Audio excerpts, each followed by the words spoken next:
এখন থেকে কালকে রাত পর্যন্ত সবার ঘোরাফেরা, চায়ের আড্ডা, খাওয়া দাওয়া, ঘুম সব বন্ধ। আমাদের হাতে সময় আছে আর মাত্র 23 ঘন্টা 58 মিনিট আর 36 সেকেন্ড। কারণ আগামী 24 ঘন্টার মধ্যে আমরা এইটারে গায়েব করতে চাইতেছি। প্ল্যানিং কতদিনের সেটা ইম্পর্টেন্ট না। কিন্তু এটার সামনে তো সারাটা দিনই পুলিশ থাকে, আমরা কেমনে কি করব? তুই কতদিন ধরে এসব প্ল্যানিং করতেছিলি ভাই? তোদের শেষ হইলে এবার একটু কাজের কথায় আসি। রাত 11টা। আকবর, তুই থাকবি বুথের 300 মিটার দূরে ওই গাছটার নিচে। কাইজার, তুই থাকবি বড় রাস্তার পিলারের নিচে। বুথের সিসিটিভি 200 মিটার দূরে 45 ডিগ্রি অ্যাঙ্গেলে লাগান। হ্যাঁ বন্ধু। Professor please continue. আমাদের ব্লাইন্ড স্পটে থাকতে হবে যাতে ঝামেলা হওয়ার এতটুকু কোনো চান্স না থাকে।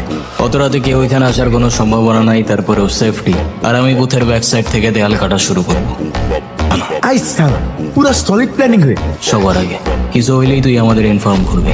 বুথের দেয়াল আনুমানিক 10 ইঞ্চির তো দেয়াল, আর ভেতরে স্টিল কাটতে আমাদের আধা ঘন্টার খুব বেশি